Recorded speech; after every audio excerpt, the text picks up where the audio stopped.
Imagem duplicada para as laterais. Em letras brancas, voltamos a apresentar direto do plenário. Já estamos de volta com o Direto do Plenário, já com as imagens tradicionais de toda quarta e quinta-feira, quando temos a entrada dos ministros do Supremo Tribunal Federal, na expectativa do início da sessão plenária. Já, e claro, com a presença também do Ministério Público, Procurador-Geral da República, para que tenhamos o início dos processos que estão previstos para a tarde desta quarta-feira. E como sempre, você acompanha ao vivo direto do plenário. Uma boa tarde a todos. Declaro aberta a imagem, ministros em plenário. Nesse 29 de março de 2023, ao centro, a 8ª sessão ordinária do plenário do Supremo Tribunal Federal. A excelentíssima ministra, senhora Rosa Weber, presidente do Supremo Tribunal Federal. Secretária, a leitura da ata da sessão anterior.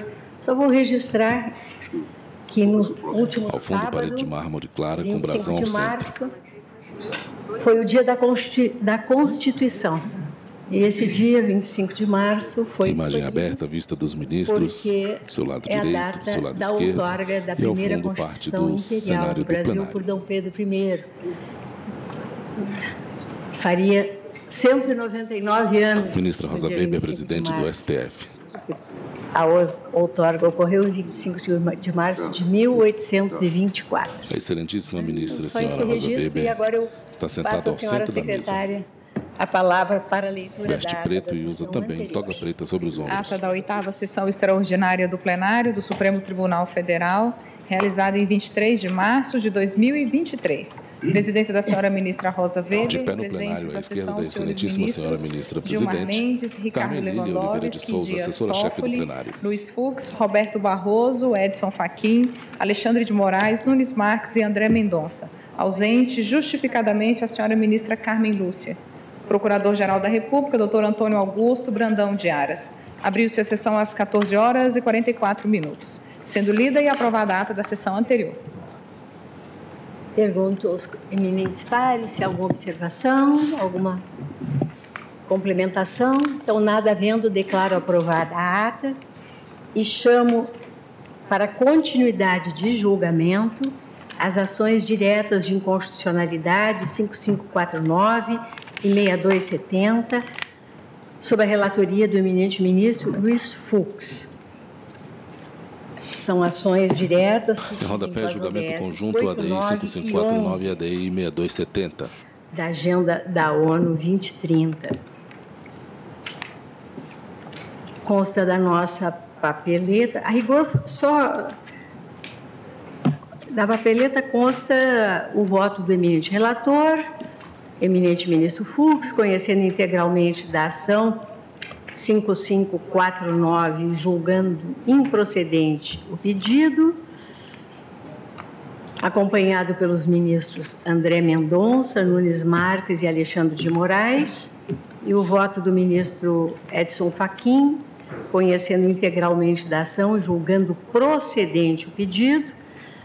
Tivemos a primeira suspensão e com relação à ADI 6270, o voto do ministro Luiz Fux conhecendo parcialmente da ação e na parte conhecida julgando-a improcedente,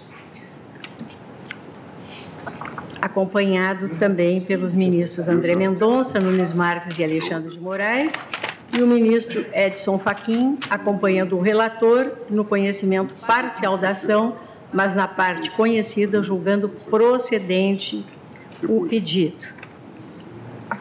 Presidente. Quem me chamou? Eu, Luiz Roberto. Ministro Luiz Roberto. Boa tarde, presidente. Boa Sempre tarde. Um prazer. Eu estou em meio a rememorar, ministro Luiz Roberto. Ah, sim, eu ia dizer, eu já votei também. Eu estou em meio, era na primeira assentada. Agora eu continuo a segunda assentada. Né? Perfeitamente. Obrigado. Obrigada, ministro Luiz Roberto. Mas é muito bom sabê-lo atento. Isso mesmo. Sempre me alerte se eu estiver cometendo algum equívoco. Eu agradeço. Aí, na segunda sentada, o excelentíssimo senhor nós ministro temos Luiz os Roberto votos Barroso, dos ministros vice-presidente do Luiz Roberto TSE. Barroso, Dias Toffoli e Gilmar Mendes, acompanhando o voto do ministro Luiz Fux com relação às duas ADIs, e o ministro Ricardo Lewandowski acompanhando a divergência aberta pelo ministro Luiz Edson Fachin. Aqui encerrou a nossa segunda assentada de julgamento desse processo. Eu suspendi o julgamento porque a ministra Carmen Lúcia, que participara de todos os debates, naquele momento não estava presente. Passo a palavra à Sua Excelência para o voto. Muito obrigada, presidente. Cumprimento Vossa Excelência, os senhores ministros, com um cumprimento muito especial ao ministro Fux, relator destas duas ações diretas, Procurador-Geral da República, doutor Antônio Augusto Brandão de Aras, senhores advogados, também com cumprimento muito especial aos que assomaram à tribuna e nos trouxeram tantas achegas, foram tantos memoriais e trabalhos apresentados. Do lado direito da mesa, quem fala é a excelentíssima senhora ministra Carmen Lúcia, ministra do STF. Voto escrito e serei extremamente breve nas minhas observações, cumprimentando mais uma vez o ministro Fux, que trouxe um voto não apenas alongado em extensão, mas profundo nos dados, embora já de pronto vá dizer que estou pedindo todas as vênias, porque acompanharei a divergência e vou fazer as observações nesse sentido, ministro Fux. Acompanharei Vossa Excelência no conhecimento parcial de ambas as ações. Nessas ações se questiona a validade constitucional do artigo 3º da Lei 12.996, na parte que altera as normas do inciso 4 e da linha E do inciso 5º do artigo 13, da linha J do inciso 13, do artigo 14, da Lei 10.233, parágrafo único, inciso 1 a 4 do artigo 2º, dos incisos 1 a 3, e parágrafos 1º e 2º do artigo 3º da Resolução número 71 de 2019, e também da deliberação, alguns artigos da deliberação 955 da Agência Nacional de Transporte. Na pauta, julgamento conjunto, ADI 5549 e ADI 6270. Os fundamentos que me levam, senhora presidente, a votar tal como fizera o ministro Edson Fachin, a despeito de todas as muito claras e percussientes exposições e fundamentos apresentados pelo ministro Luiz Fux, relator dessas ações. Acho que o que estamos discutindo aqui, se precisaria ou não de haver, de ser obrigatório, se haveria inconstitucionalidade por não se acatar as normas constitucionais relativas à licitação, nos casos da autorização que a Constituição passou a aceitar para o transporte interestadual e internacional terrestre. Nestes casos, senhora presidente, eu acho que o que nós estamos discutindo é um modelo de administração pública. Quer dizer, eu não esperava que nesses últimos... Eu não esperava na minha vida ver que, em algumas ocasiões, o direito administrativo ministro julgou ação contra normas que permitem serviços de transporte terrestre sem licitação prévia. Instrumentalização. Julgamento conjunto ADI 5549 e ADI 6270. Relator é o ministro Luiz Fux. Novos vetores administrativos. Não esperava por quê? O que levou ao esmero, a obrigatoriedade constitucional da licitação foi a necessidade de uma publicização cada vez mais de todos os comportamentos públicos na escolha daquele que seja o que melhor pode prestar um serviço público. Por isso é que eu digo que a autorização tornou-se constitucional, nenhuma dúvida, mas a licitação é como uma chave que se entrega a alguém que se diz habilitado para entrar numa porta. Então, primeiro, o procedimento licitatório pode ser diferente. O que se exige é o processo licitatório em todos os casos da administração pública, na leitura que faço da Constituição. E o ministro Fux, tantas vezes aqui, chamou a colação a lição do ministro Eros Grau. Não se interpreta a Constituição em tiras. A ilação que Vossa Excelência retira desta afirmativa, no entanto, ministro Fux, é diferente da minha. O que eu entendo é, sendo a Constituição um sistema, se ela expõe o que para alguns administrativistas, como o professor Celso Antônio Bandeira de Mello, para o ministro Seabra Fagundes, mais antigo, portanto, e anterior mesmo a esta Constituição, era a necessidade de se dar acesso a todos da sociedade para eles virem se mostrarem habilitados, capacitados, aptos a colaborar no sentido da prestação do serviço público. A autorização, que antes era um instrumento precário, e há uma precarização em relação à permissão e concessão, não é o próprio contrato. A licitação é o procedimento prévio, e pode-se dizer ela é demasiado, o procedimento que tinha, especialmente na lei anterior a essa, que tem agora vigência, a 8666, se diz, ela era muito burocrática, isso está até repetido em algumas dos debates feitos aqui nestes dois casos. Eu digo, o procedimento pode ser mudado, o que não pode é ser afastado da licitação. O que se tem aqui é uma espécie de credenciamento, na verdade, essa autorização. A autorização era dada a título precário, basicamente o exemplo que se tinha era do jornaleiro. Todo mundo que tiver naquelas condições e cumpridos os afastamentos, etc., pode prestar. O ministro Fux fez questão de comprovar que esse afastamento seria possível porque haveria maior possibilidade de ter mais pessoas habilitadas a prestar o serviço e haveria concorrência. Por isso é que eu digo, presidente, que esta é uma escolha de modelo de administração que está sendo feita com a interpretação de normas infraconstitucionais a partir do que se põe na Constituição.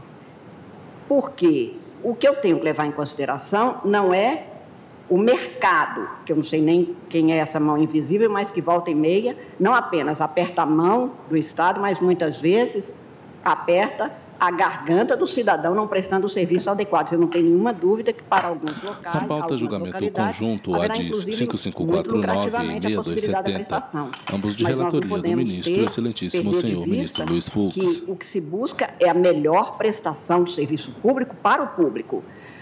O princípio da eficiência há de se contar considerando o bem-estar das pessoas. E isto vai ser feito quanto mais se tiver a possibilidade de se dar acesso, cumprindo as normas de licitação, e, neste caso, nós podemos perfeitamente mudar modelos de licitação sem perda da obrigatoriedade de se dar cumprimento. A Constituição estabelece que, para contratos quem vota é a excelentíssima senhora ministra Carmen Lúcia, ministra do STF. A licitação prévia, que é a escolha dessa chave, entrando no recinto, qual é o comportamento, o que se tem naquele compartimento é que muda, autorização, permissão ou concessão. Não é o que se tem aqui neste caso. Neste caso, o que se teve foi uma ampliação... Ministros julgam ação contra normas que permitem serviços de transporte terrestre sem licitação prévia. Habilitados, ou os que se acham habilitados, possam comparecer sem maiores peias. Esse modelo mercadológico de administração pública não é o que se acolhe no direito administrativo. Ele já chega quase a ser um direito empresarial, eventualmente prestador de serviço público. O que não se tem nem quando nós temos saúde e educação, dou o exemplo da saúde, nós tanto julgamos isso, o ministro Lewandowski tanto falou disso nos casos da Covid, quer dizer, agora se fala até que a hotelaria do hospital tal é ótimo, que me consta o hospital é lugar para se ter como objetivo a saúde. Hotelaria, eu tenho só minha pousadinha lá em casa e prefiro ter saúde e não precisar dela. Mas, seja o particular, seja o público, o que nós precisamos é de levar em consideração a qualidade do serviço e, portanto, a demanda do cidadão. Esta é a razão pela qual considero que, no caso de transporte, muito mais, que põe em risco as pessoas, que precisa de ser prestado em todos os lugares. Não tenho dúvida que deve haver pessoas qualificadas nessas agências, que também foi um dos pontos enfatizados pelo ministro Luiz Fux. Eu não tenho a mesma opinião como cidadã. Como juíza, está aí, está criada, inclusive, algumas constitucionalmente previstas. As agências reguladoras de serviços que foram introduzidas no modelo brasileiro, que não as tinha, isso é modelo norte-americano. Nós tínhamos as autarquias, precisou do Supremo vir dizer em julgamentos que as agências eram autarquias especiais. Se eram autarquias, nosso modelo era de autarquia, tinha-se um controle muito maior, e eu não tenho realmente, não sei, elas hoje estabelecem normas, como algumas dessas que estão aqui, tem uma preocupação que não é o que se contém neste processo, presidente, sobre, inclusive, o conhecimento da cidadania sobre essas agências. Elas expedem normas que tocam a vida de todos nós e eu não tenho ideia de quem são essas pessoas que estabelecem essas normas. Quer dizer, não tenho ideia, não conheço. A gente se submete a uma lei e sabe que há 503 deputados que foram eleitos para isso, 81 senadores fazendo isso. E quem compõe as agências? E como se estabelece a qualificação de cada um? E como que é feita? E qual a atribuição de cada um deles? Então, este modelo de agência que foi introduzido desde a década de 90 também foi uma inflexão no modelo de administração pública que tinha sido pensado constitucionalmente. Eu não tenho nenhuma dúvida quanto à validade constitucional de todas elas e acredito na qualificação e no compromisso que elas têm e tantas vezes demonstrou, como o ministro Fux lembrou aqui no caso da Anvisa, no processo de pandemia. Porém, até mesmo isso precisamos de ter quando se tem, de um lado, uma autorização, sem licitação e com agências que expedem normas infralegais e que não é do conhecimento do cidadão brasileiro. Quem compõe, como compõe, que condições e que são feitas e quais são as normas e o peso dessas normas. Eu não quero imaginar, e espero que nunca aconteça, presidente, que nós voltemos a ter um Estado patrimonialista de entidades e órgãos administrativos que se convertem em novas capitanias administrativas, porque não é isso o Brasil, não se presta a ser e não é esse o modelo que está na Constituição. Os princípios do artigo 37, que foram enfatizados em todos os votos, dizem respeito a uma qualidade de administração voltada para uma cidadania plena e igual. E por isso é que eu acho que a desregulamentação, a vagueza de conceitos que são utilizados em várias dessas normas que nós aqui verificamos, leva cada vez mais não a uma liberdade de competição, mas, insisto, numa ausência de controle sobre o processo de escolha para aquele que vai prestar o serviço. E nunca se disse, nem antes da Lei 8666, que o serviço mais vantajoso para a administração seria o mais barato, porque o mais barato levava à compra de carteiras para escolas que deixavam em desvalia os estudantes no meio do semestre, pela má qualidade. E, para isso, é preciso que a gente tenha Na pauta, julgamento conjunto AD 5549 e 6270. Relator é o ministro Luiz Fux. No desempenho destes. Quem vota é a excelentíssima senhora ministra Carmen Lúcia. Do serviço. Mas tudo isso para dizer que o que eu acho que a Constituição estabelece, a minha leitura constitucional é que a licitação é obrigatória, pode ser para autorização, permissão ou concessão. Neste caso, foi excluída a necessidade da licitação e eu não acho que licitação seja uma burocratização do serviço público. Acho que é uma escolha de modelo de administração voltada a uma estatização cada vez maior neste sentido, de ter uma escolha direcionada de maneira impessoal, moral, pública, de tal maneira que, ao se contratar ou ao se autorizar, como é o caso, que se autorize quem é do conhecimento e passou por este processo, que pode ser, como eu disse, procedimentos mudam. O procedimento do processo licitatório na concessão, o processo é o que se faz e o procedimento é como se faz. O como pode mudar, pode ser mais simplificado ou não.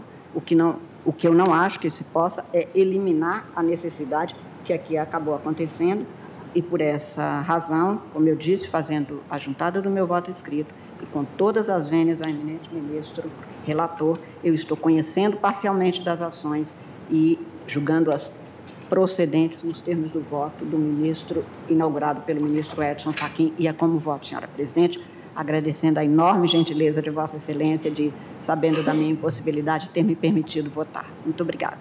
Agradeço, ministra Carmen Lúcia. Concedo a palavra ao ministro Fux. Senhora presidente, eu serei muito breve, porque eu tenho um imenso respeito pelas opiniões e as colocações da ministra Carmen Lúcia, na medida que se trata de uma emérita professora de Direito Administrativo. Agora, porque eu não tive oportunidade, só vou fazer essa introjeção rápida, eu não tive oportunidade de distribuir a Sua Excelência no último julgamento aquela complementação do voto. Então, eu só... Pede a palavra ao senhor ministro Luiz Fux, ministro e relator dos feitos. Até citei um pouco, esse dia, o professor Ronald Working, sobre Freedom's Law, onde ele ressalta o que a doutrina brasileira também, citei o professor Barroso, no sentido de que, onde há princípios, eles não superam as regras. E a regra não é legal, é uma regra constitucional. O artigo 21, inciso 12, a linha E passou a permitir. Então, eu dei o prestígio que a Constituição merece e não vi ali desarmonia constitucional. Por isso que eu disse que não podia ser lida em tiras. E só para também, que eu sei que é do seu agrado, esse professor, eu, no item da inexistência do processo licitatório prévia habilitação dos operadores para o regime de autorização, não pressupõe inexistência de critérios Igual de escolha, eu citei aqui o parecer e o voto do ministro relator Antônio Anastasia, quando o TCU deliberou sobre essa matéria. Então, nós temos só dissensos respeitosos. Claro, nós divergimos, não brigamos. Mas o que eu expus, ministro Fux, se a presidente me permite, é exatamente esta compreensão de que, para mim, a licitação é obrigatória nos termos que a Constituição estabelece para todos. A Constituição introduziu a possibilidade, por emenda, da autorização, que antes era um ato precário, que equivalia quase a isso, a um credenciamento, que é o que se tem aqui. Todo mundo que tiver condições de se habilitar e disser que... Então, precisa. Então, eu afastei o que é o geral e eu tenho até dúvidas, embora a doutrina brasileira toda reconheça a licitação como princípio, eu acho que ela é um processo para cumprir os princípios do artigo 37. E, se for princípio, menos ainda, porque é exatamente o que o Ronald Dworkin afirma. Princípio, nós interpretamos e aplicamos. A regra é binária, sim ou não, ou pode ser, neste caso é, e Vossa Excelência concluiu que, tendo havido a alteração, afasta-se, neste caso, a possibilidade, portanto, a norma é válida. Eu acho que ela não se enquadra porque há um sistema, exatamente como o ministro Aires Grau cansou de repetir e descrever, que nós aqui citamos algumas vezes, a Constituição não se interpreta inteira, se é sistema, o princípio tem que iluminar todas as regras e levar à interpretação. Daí o nosso, como eu disse, dissenso. Mas nenhum conflito, que nós dois não conflitamos. Talvez só em música, de vez em quando. Obrigada, ministra Carmen, obrigada, ministro Fux.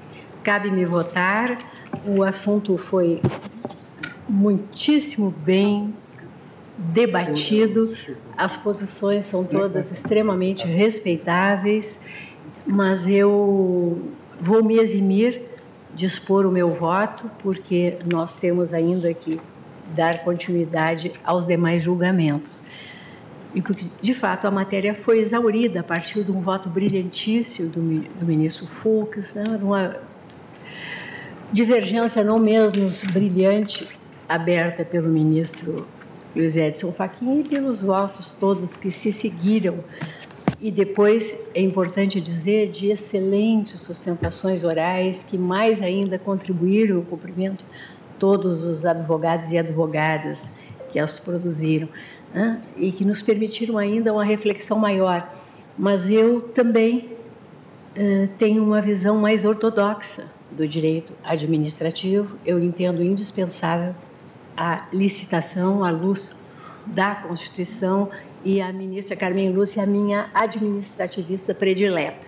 Entendeu? Na linha, então, do ministro, da divergência aberta pelo ministro Fachin. No plenário do Supremo, para o voto, a excelentíssima senhora ministra Rosa Weber, presidente do STF. Carmen, eu me lanço vencida e proclamo o resultado, não sem antes renovar os meus cumprimentos ao eminente relator e aos todos os votos brilhantes que o acompanharam.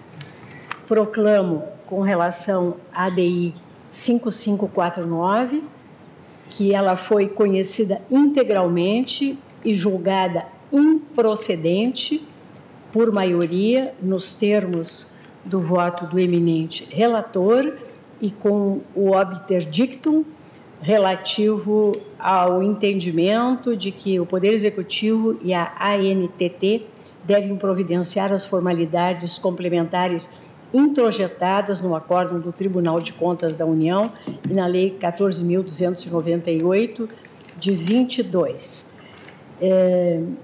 E vencidos os ministros Edson Fachin, Ricardo Lewandowski, Carmen Lúcia e Rosa Weber, que conheciam integralmente da ação e julgavam improcedente o pedido. A rigor, nós somos vencidos em parte, porque no conhecimento nós acompanhamos o eminente relator. E quanto à ADI 6270, o conhecimento pelo relator e por todos nós é parcial e, na parte conhecida, a maioria julga improcedente o pedido, com o mesmo obter dictum e os mesmos vencidos ministro Edson Fachin, Ricardo Lewandowski, Carmen Lúcia, presidente, que na parte conhecida julgavam procedente o pedido. Encerrado o julgamento, agradeço a todos e, desde logo, apregou para também continuidade o julgamento da ação direta de inconstitucionalidade 5070, procedente de São Paulo, sob a relatoria do ministro Dias Toffoli, e relativa às ODS 8 e à ODS 16. Na sentada anterior, nós tivemos a leitura do relatório e a realização das sustentações orais. O ministro Toffoli até adiantou o resultado, mas o voto será proferido nesta assentada e Vossa Excelência, ministro Toffoli, está com a palavra para tanto. Muito boa tarde, senhora presidente, ministra Rosa Weber, senhora ministra Carmen Lúcia, querido Dias Toffoli, ministro do STF. Ministro Ricardo Lewandowski, quem faço uma saudação especial hoje, meu professor de ontem, de hoje, de sempre, porque eu vou ficar algumas semanas no virtual, então não sabemos o dia. O dia de... Longe dos olhos, perto do coração. Mas, se por acaso não estiver aqui... Ministro julga a constitucionalidade de normas que permitem serviços de transporte terrestre sem licitação prévia. Julgamento conjunto ADI 5549 e ADI 6270. De estar ao seu lado e, nesses últimos anos, sempre ao lado, literalmente, mesmo aqui, às vezes na turma. Então, eu faço esse registro, embora eu ainda pense na possibilidade da PEC dos 80 anos. Não é uma má ideia. Mas queria cumprimentar também os eminentes colegas, ministro André, ministro Alexandre, ministro Nunes Marques, ministro Luiz Roberto Barroso, ministro Fachin, ministro Fux, ministro Gilmar Mendes, procurador-geral da República, Augusto Aras, os advogados, especialmente os que falaram nesse processo, Dr. Paulo Henrique Florencio, procurador do Estado de São Paulo, pela Defensoria Pública, Dr. Fernando Rodolfo Moriz, pelos Amici Curi, Dr. Renato Vieira e também Dr. Guilherme Carnelossi. Todos que nos acompanham, senhoras e senhores servidores e imprensa. Senhora presidente, eu vou procurar resumir o meu voto, que eu já fiz distribuir, juntamente com a data de hoje, também uma complementação a partir de memoriais recebidos. Pois bem, na presente ação direta, discute-se a organização do Poder Judiciário paulista, de modo a conferir maior celeridade e eficiência à análise de requerimentos de concessão de benefícios aos apenados, bem assim ao exame das medidas cautelares à direita da mesa, o ministro Dias Toffoli. Liberdade provisória afetos a inquérito policiais. Então, aqui nós estamos diante de dois sistemas, o sistema inquisitorial e também o sistema da execução penal. São dois departamentos. É importante registrar que, além da Lei Complementar 1.208 de 2013, as resoluções 617 de 2013 e 687 de 2015 do TJSP também são objeto de impugnação nesta ação direta. O autor afirma haver confronto direto com a Constituição, apesar de as resoluções dependerem diretamente da lei complementar estadual. No entanto, a jurisprudência da Corte é pacífica no sentido de não se admitir o controle concentrado de normas secundárias, editadas com o fim de regulamentar a legislação infra, tais como as resoluções que aqui foram atacadas, pois elas não retiram seu fundamento de validade diretamente da Constituição Federal. Cito precedentes, aqui, ministro Barroso, e aí, ainda que elas tenham, digo eu, características de generalidade e abstração, elas não foram dotadas de autonomia nomológica e não podem ser objeto da ação. Nesse sentido, cito a manifestação da AGU pelo não conhecimento, também cito outros precedentes desta Corte, e, portanto, digo mais adiante no voto, já estou fazendo um resumo, senhora presidente, mostra-se inviável avançar-se na matéria, porquanto a Constituição da República não pode ser confrontada diretamente com as resoluções, ou melhor, as resoluções não podem ser confrontadas diretamente com a Constituição da República, objeto dessa demanda. Por outro lado, no que se refere ao cerne da questão, relembro que foi promulgada a Lei Complementar 1.208 de 2013 do Estado de São Paulo, na qual foram criados o Departamento Estadual de Execução Criminal e o Departamento Estadual de Inquéritos Policiais, com a seguinte redação: artigo 1º. Ficam criados o Departamento Estadual de Execuções Criminais, ao qual serão vinculados as unidades prisionais do Estado e o Departamento Estadual de Inquéritos Policiais, perante o qual tramitarão os inquéritos policiais. Parágrafo 1º. Os departamentos funcionarão por meio de unidades regionais, a serem instaladas nas 10 sedes administrativas do Tribunal de Justiça, observado o critério de maior volume de processos por ato do órgão especial do Tribunal de Justiça. Parágrafo 2º. Lei específica disporá sobre a criação de novas unidades ou extinção daquelas criadas por esta lei. Então, faço a leitura aqui da criação, pelo sentido da importância dessa leitura nesse julgamento. Nesse sentido, digo, então, que o autor da ação afirmou haver inconstitucionalidade, pois teria havido a centralização dos serviços penais em apenas 10 comarcas de maior movimento. Já os requeridos Assembleia Legislativa, TJ e Governo do Estado afirmam a necessidade de regionalizar os trabalhos nas comarcas que constituem polos maiores de maior volume de processos judiciais: Grande São Paulo, Araçatuba, Bauru, Campinas, Presidente Prudente, Ribeirão Preto, Santos, São José do Rio Preto, São José dos Campos e Sorocaba. Pois bem, diante desse cenário, deve-se ressaltar que o Conselho Nacional de Justiça, em 2008, editou a recomendação de número 20, a fim de priorizar o andamento dos processos de execução penal com maior integração entre os juízes de execução penal. Na pauta julgamento além conjunto, de promover a regionalização ADI 6270. e a especialização das varas de competência de execução penal, levando-se em consideração o local de existência da unidade penitenciária. E aqui eu vou omitir a leitura, porque é uma longa resolução, senhora presidente, e as senhoras e os senhores ministros têm o texto em mãos, já adredemente disponibilizado. Mas aqui o que eu registro e destaco é que houve, por parte do Conselho Nacional de Justiça, recomendação desta centralização na área da execução penal. Pois bem,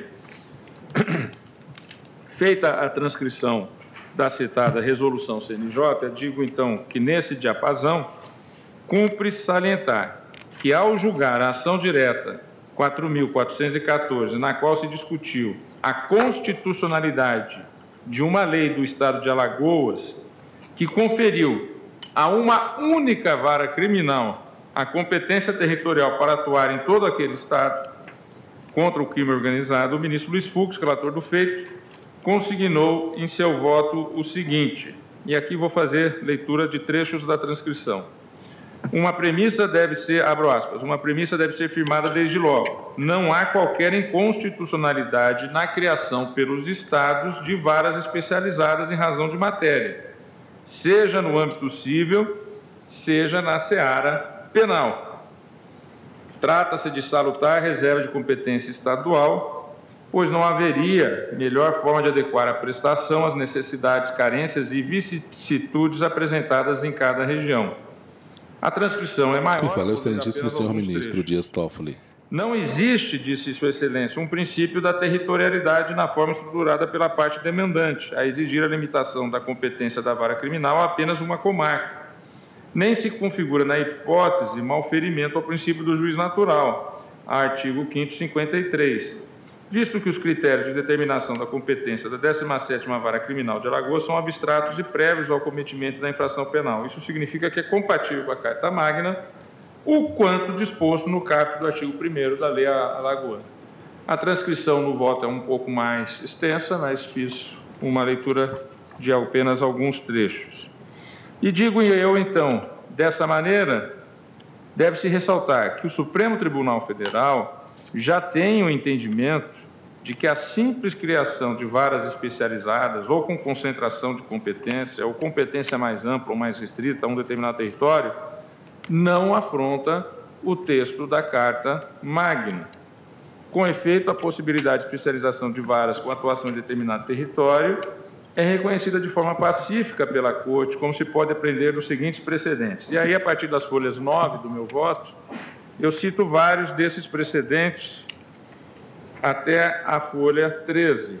E no final da folha 13, omitindo a leitura dos precedentes, digo eu: por oportuno, note-se que o fenômeno da especialização pode ser verificado em todas as unidades da Federação, com resultados importantes para o jurisdicionado, tanto em termos de qualidade das decisões proferidas, quanto na celeridade da prestação jurisdicional, sobretudo em áreas sensíveis como a penal. Por outro lado, a segurança jurídica decorre do direcionamento dessas demandas a juízes com conhecimento específico, promovendo uma salutável homogeneidade na aplicação do direito, seja na esfera que for, civil, penal, administrativa. Especificamente sobre o tema, eu cito pertinentes observações do desembargador Antônio Pessoa Cardoso. E aqui também é um longo trecho, senhora presidente, que eu faço transcrição, eu vou destacar o início e o final da transcrição que eu fiz. Abro aspas. Diz desembargador Pessoa Cardoso: a especialização é tendência mundial em todos os segmentos da atividade humana, seja na área privada, seja no setor público, no judiciário, no executivo, nos escritórios de advocacia ou na área médica. Todos buscam maior volume de informações, de reconhecimento e de conhecimentos específicos.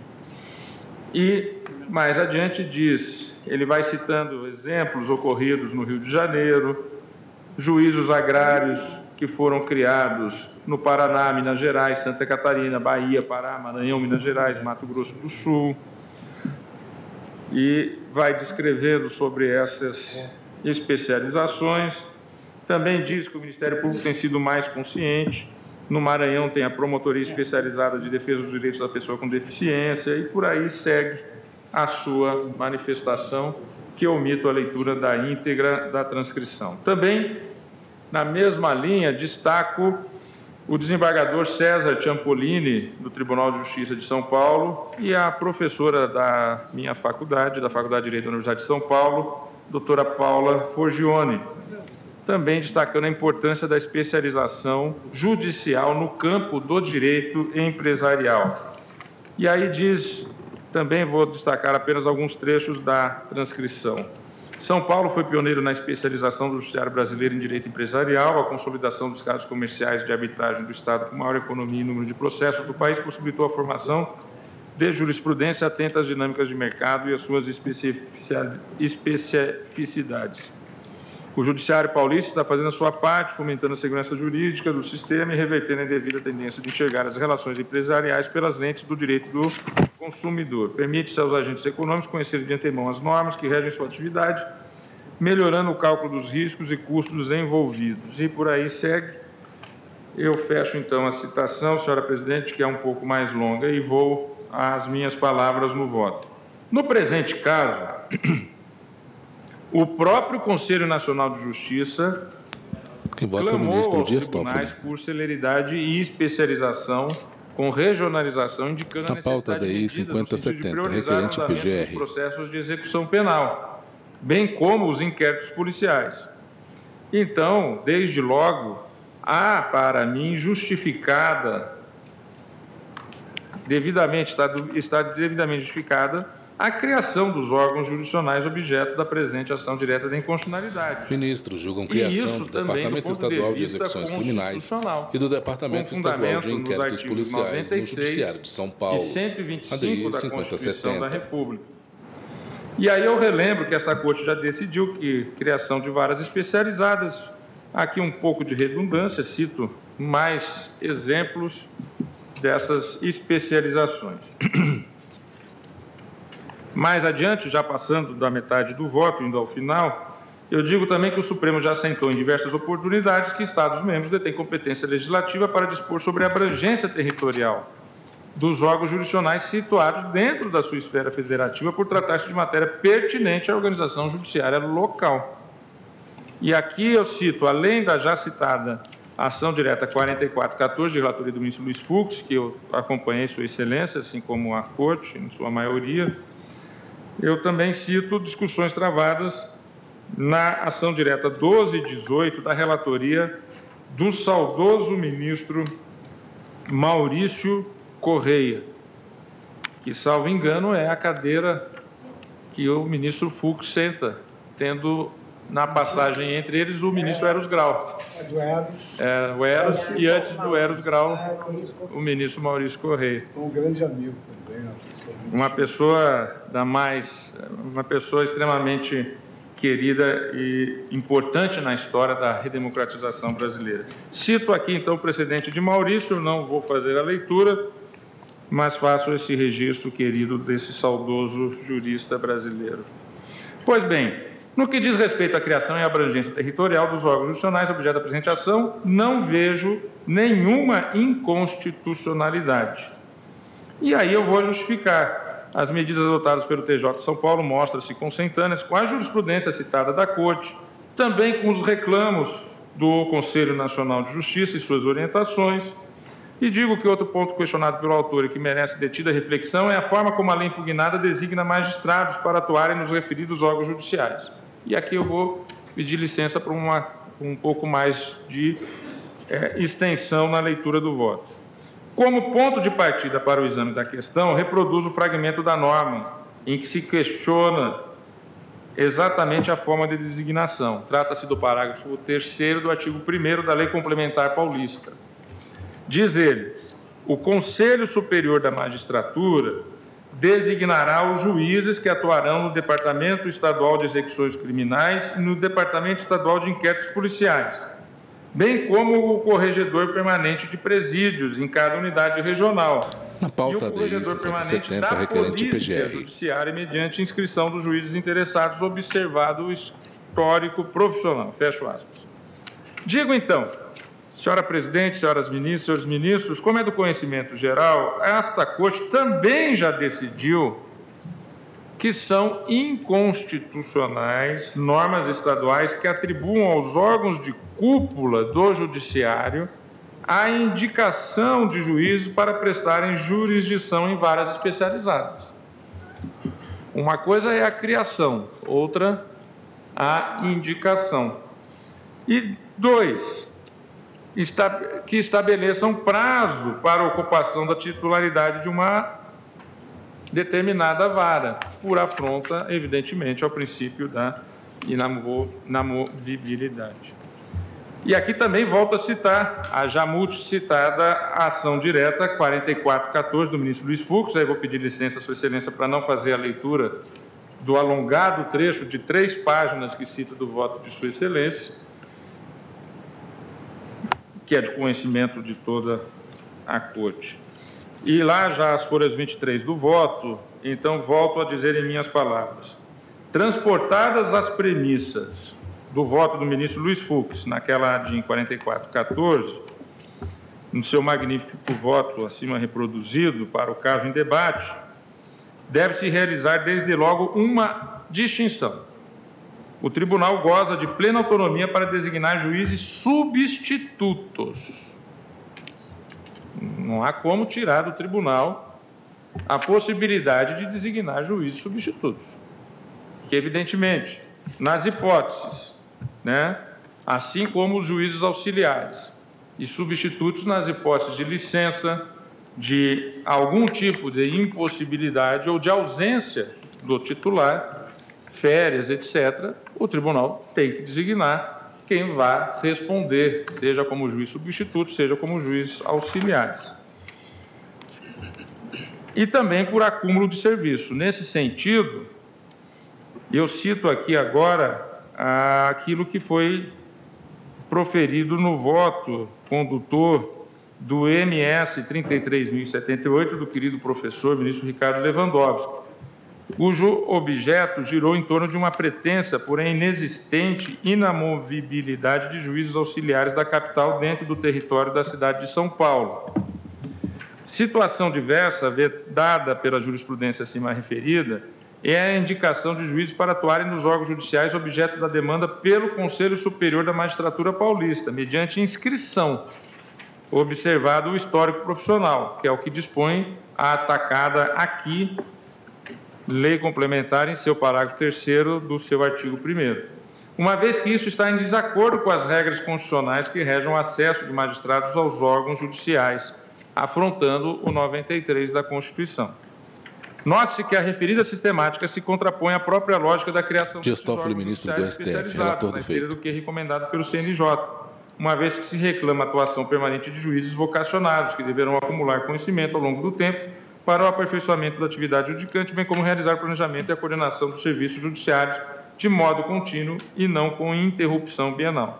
Reafirmo que não se está a dizer que juízes substitutos, reafirmo que não estou a dizer que juízes substitutos ou auxiliares não possam ser designados para que seja possível cobrir ausências legais dos titulares, ou mesmo dotar as referidas varas de estrutura adequada para garantir a devida prestação jurisdicional de maneira contínua e célere.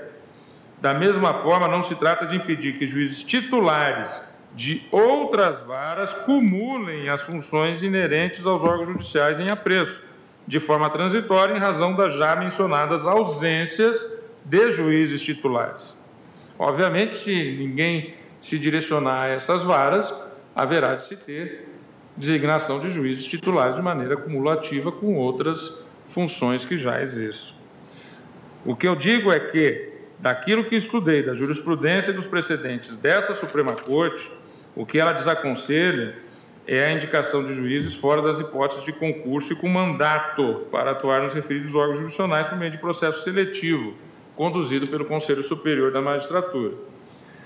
E, a propósito desse tema, colho do parecer da Procuradoria-Geral da República... Ministros julgam criação do Departamento Estadual de Execuções Criminais e do Departamento Estadual de Inquéritos Policiais no Judiciário de São Paulo. ADI 5070, relator ministro Dias Toffoli. Bem como, mais adiante, os artigos 73, 74, 75, 76. Mas, ao final, cito lições do eminente jurista, também professor emérito da Faculdade de Direito do Largo de São Francisco, José Afonso da Silva, que também vou omitir a leitura nesse momento. E digo, então, como se verifica, em minhas palavras agora, a inamovibilidade é uma garantia para assegurar a independência e imparcialidade do próprio Poder Judiciário em seu conjunto, de maneira que alcança aqueles juízes indicados para os órgãos jurisdicionais, objeto da presente demanda. Outra não poderia ser a conclusão, a meu ver, com as devidas vênias de eventuais discordâncias, porquanto as garantias constitucionais do juiz buscam viabilizar julgamentos independentes sem nenhuma sujeição a escusas, vicissitudes sociais, econômicas e políticas. E aqui é fato, e não desconheço, e penso que isso será colocado nos debates, as questões relativas à delicadeza desse trabalho, desses juízes que enfrentam crimes organizados terríveis que, infelizmente, existem em nosso país e existem no estado de São Paulo. Então, é evidente que há que se ter também, como houve naquela decisão do estado de Alagoas, que havia essa perspectiva, uma certa ponderação do ponto de vista da análise técnica constitucional fria para uma análise da realidade e da realidade pragmática que enfrentamos. Pois bem, se há as garantias do juiz natural, sem dúvida nenhuma há as garantias da inamovibilidade para a estabilização do sistema carcerário com rotinas específicas, além de proporcionar expedientes igualmente seguros ao bom andamento dos inquéritos policiais, tudo por meio de uma atuação firme e independente dos magistrados responsáveis por esses órgãos judiciais. Nós não na pauta ADI 5070, requerente ainda mais consistente quando se constata que os órgãos jurisdicionais objeto da presente demanda não são transitórios, nem representam esforços concentrados, como ocorreu nos mutirões carcerários, tão bem idealizados no passado pelo ministro decano Gilmar Mendes, para conter situação de colapso absoluto do sistema carcerário por ele vivenciada na época, e que depois teve continuidade pelos seus sucessores, com o aprimoramento de tantas outras questões, na gestão do ministro Lewandowski, as audiências de custódia, na gestão da ministra Carmen Lúcia e por aí adiante. Pois bem, eu continuo no meu voto, dizendo mais à frente, também pulando algumas partes, que o Tribunal de Justiça de São Paulo poderá, sim, e aqui eu destaco da importância da delicadeza do sistema de enfrentamento ao crime organizado, que o Estado de São Paulo poderá, sim, designar juízes temporários para compor os órgãos objetos demanda durante o prazo referido. Na pauta ADI 5070, requerente PGR. Relator é o excelentíssimo senhor ministro Dias Toffoli. E a composição que vier a ser estabelecida pelo tribunal local, respeitando-se, portanto, a sua autonomia. Na data de hoje, eu fiz chegar aos gabinetes de Vossa Excelência, a partir de memoriais recebidos por parte do Tribunal de Justiça, complementação de votos.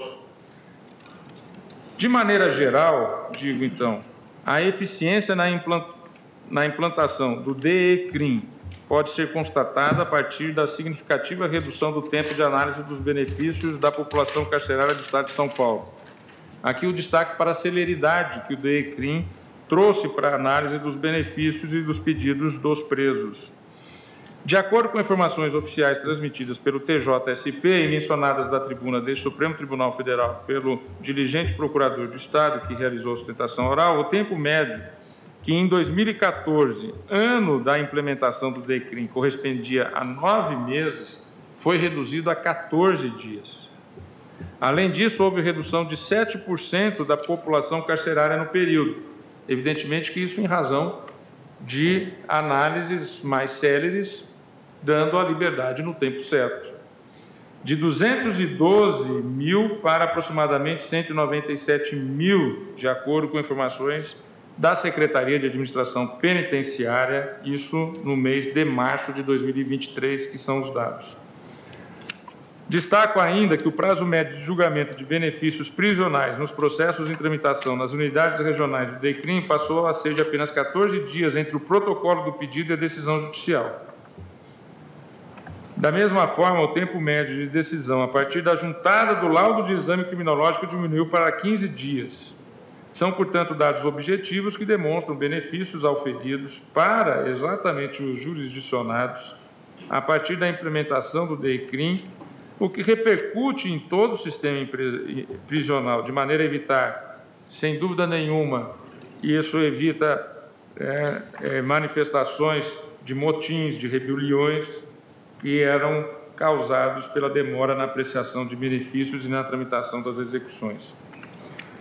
Também cumpre salientar que os cartórios do DECRIM seguem rígido padrão de trabalho, com especialização de servidores, tratamento das questões de processos em grupos, garantindo maior celeridade na tramitação, bem como, em caso de eventual transferência de estabelecimento de uma base territorial para outra, o processo seja redistribuído com celeridade, retomando-se de imediato o curso da execução, uma vez que os procedimentos são uniformes.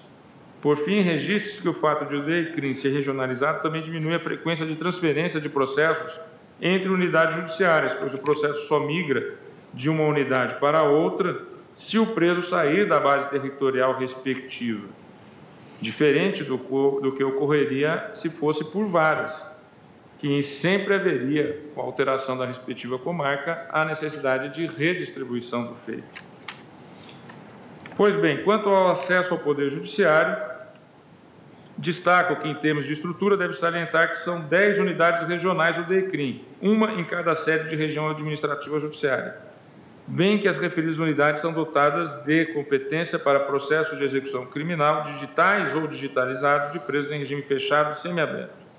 Por outro lado, as varas com competência, e aqui é uma informação importante que trouxe o Tribunal de Justiça, que no voto adredemente preparado eu não tinha essa informação, e complemento na data de hoje, as varas com competência em execução criminal, especializadas ou cumulativas, a depender do tamanho de cada comarca, que estão espalhadas por todo o território de São Paulo, são competentes, sim, continuam competentes, para processar e julgar processos de execução criminal físicos, os físicos, de presos em regime fechado ou semiaberto.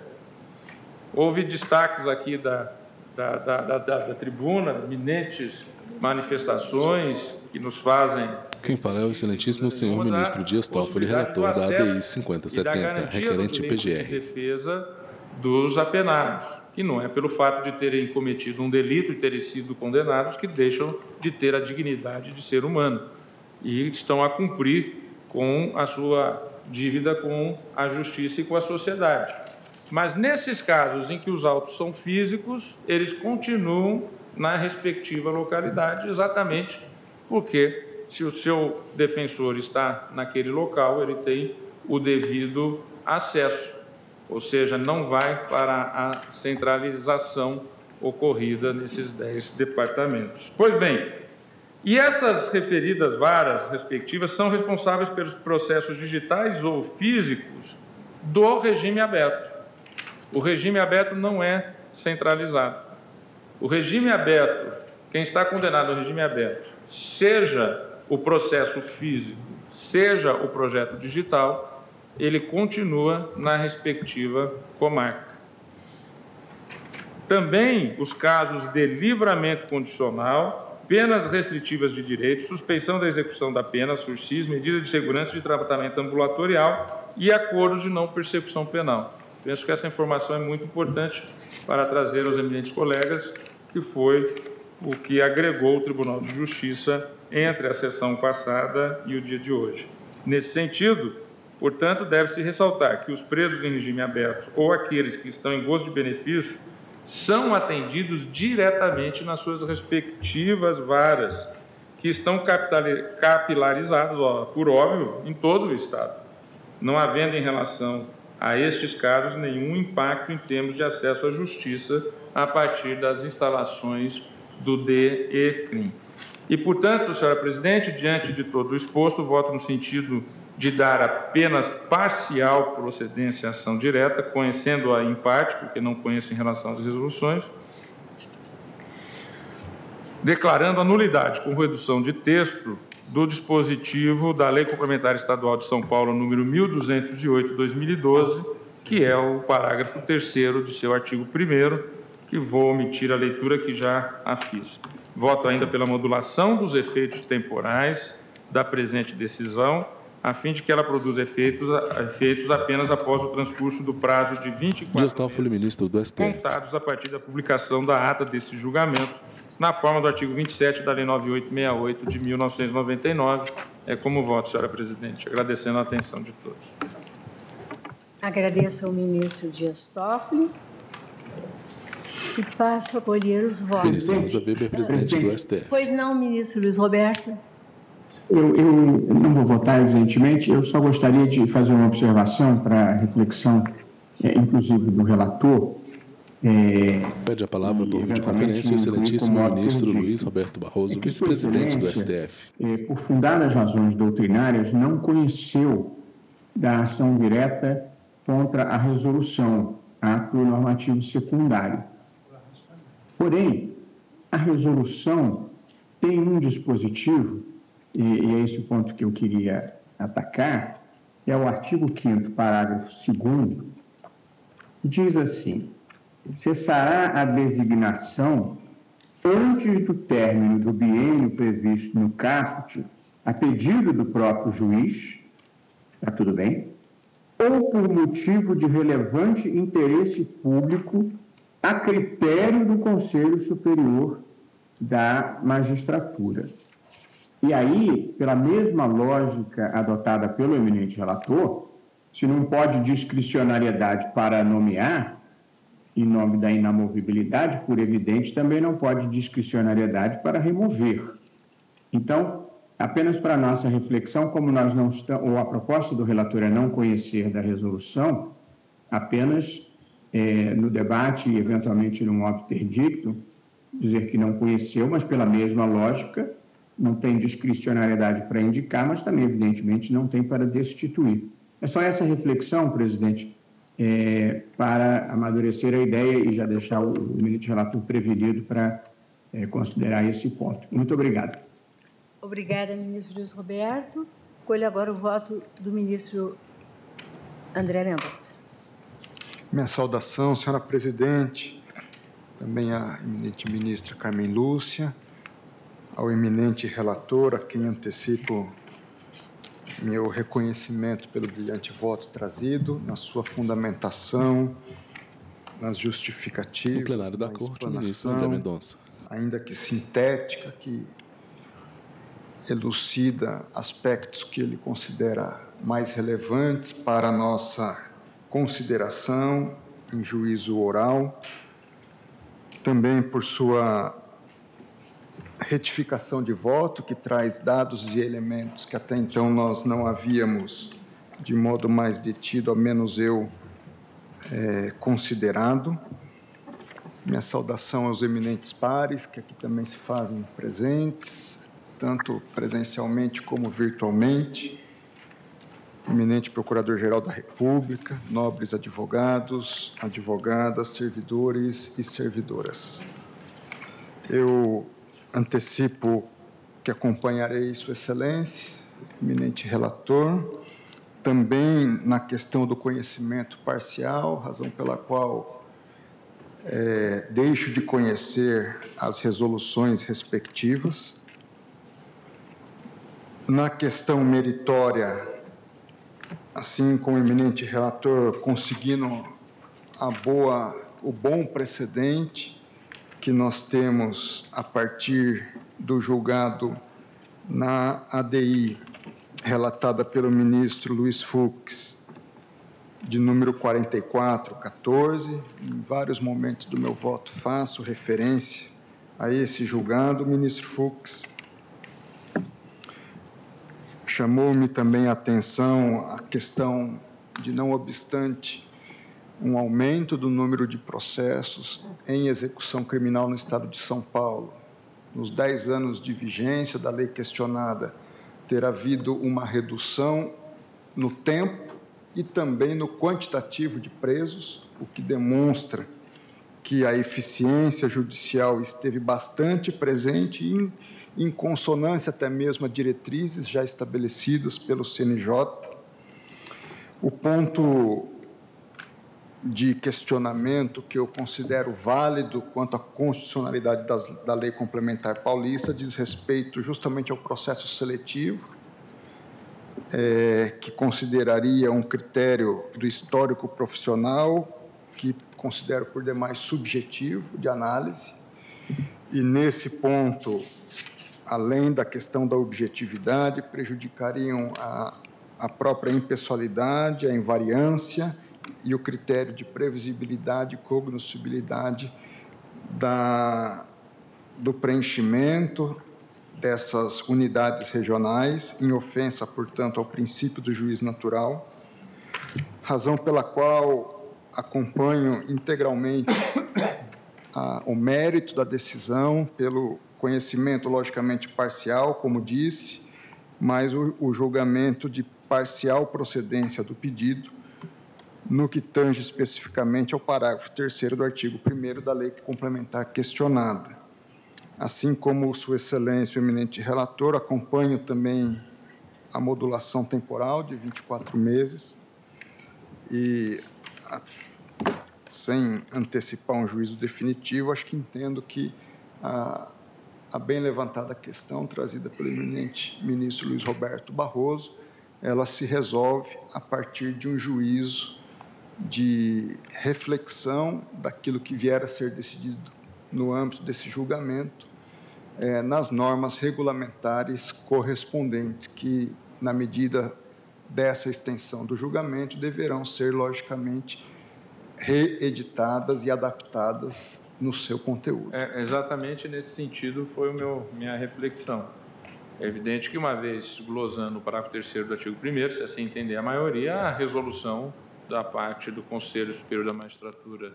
Reitero o ministro Dias Toffoli, relator do feito, ADI 5070, requerente PGR. Senhora presidente. Muito obrigada, ministro André Mendonça. Por o voto do ministro Rosa Weber, presidente do STF. Senhora presidente, ministra Rosa Weber, senhora ministra Carmen Lúcia, senhores ministros. Na pauta ADI 5070, requerente PGR. Geral da República, Augusto Brandão de Aras. Por videoconferência, o senhor ministro Nunes Marques, ministro do STF. A todos.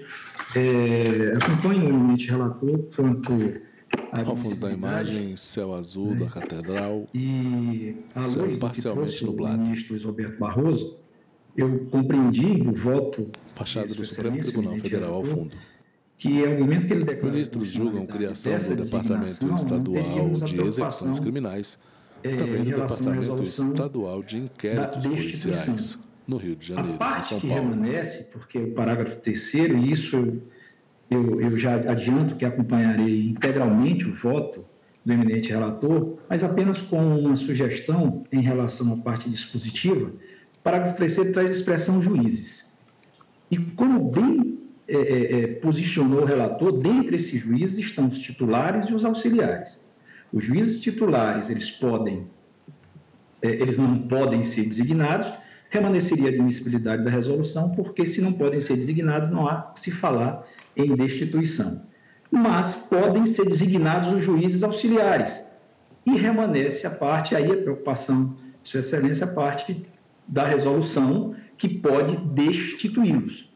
Então, a preocupação salutar que fica em relação aos juízes auxiliares, mas acompanho o eminente relator quanto à admissibilidade. No mérito, há duas questões em debate. A primeira é saber se a lei estadual pode destacar certas competências das comarcas e agrupá-las em um órgão jurisdicional regional que passa, assim, a ter competência territorial ampla sobre várias comarcas, quanto à matéria destacada. No caso, para medidas judiciais penais anteriores à penal e para medidas judiciais relacionadas à execução penal. A segunda questão constitucional reside em saber se a lei estadual, ao criar o órgão regional acima referido, pode prever um sistema de provimento de funções de juiz por mandato, mediante indicação discricionária do tribunal. Eu aprecio as duas questões. A primeira, quanto à competência territorial e organizacional judiciária, eu não tenho um adendo. Eu tenho um voto que eu tentei até me evidenciar, ouvindo também o Judiciário de São Paulo, através de alguns membros, e o meu voto é na mesma esteira e a mesma fundamentação do relator, eu não vou cansar Vossas Excelências.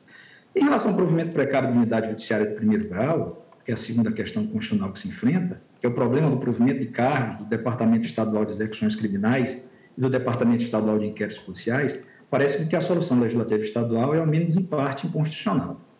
A ideia de exercício da magistratura criminal por mandato não foi abonada pelo Supremo Tribunal Federal na ADI 4414, acima citada. É certo que há algumas situações em que o magistrado pode exercer funções jurisdicionais por tempo certo, como se dá, por exemplo, no âmbito da Justiça Eleitoral, ou das turmas recursais de juizados especiais e até mesmo nas presidências de tribunais. Mas esses casos decorrem ou da própria Constituição da República ou da legislação federal, nunca de leis estaduais. Recordo também que já existe a possibilidade criada pela Lei 2.694/2012 de processo e julgamento colegiado em primeiro grau de jurisdição para crimes praticados por organizações criminosas. Nesse sistema, os juízes convocados para participar do colegiado fazem apenas para o caso, sem que isso implique ofensa ao juiz natural. Trata-se, na verdade, de uma resposta estatal por meio de lei federal à criminalidade violenta e organizada que muitas vezes ameaça a segurança física do juiz. Nessa linha, parece-me que a criação de mecanismos institucionais ajustáveis às necessidades de cada momento histórico não deve ser sumariamente interditada pela jurisprudência constitucional. As garantias processuais e institucionais do processo e da magistratura devem ser compreendidas dentro da dinâmica do processo histórico, de acordo com as necessidades práticas de cada momento, sem prejuízo, é claro, da preservação da sua essência, que, no caso, o juiz natural é impedir a criação de tribunais de exceção, ou seja, de juízes ad hoc. A lei impugnada não criou juiz ex post facto, nem previu mecanismos viciados de escolha de magistrados. Pelo contrário, foi estruturado um sistema abstrato e posterior aos fatos para a determinação do juiz competente. Então, não me parece que se possa falar aqui em ofensa à garantia do juiz natural. Em relação à inamovibilidade, há de fato um problema na lei impugnada.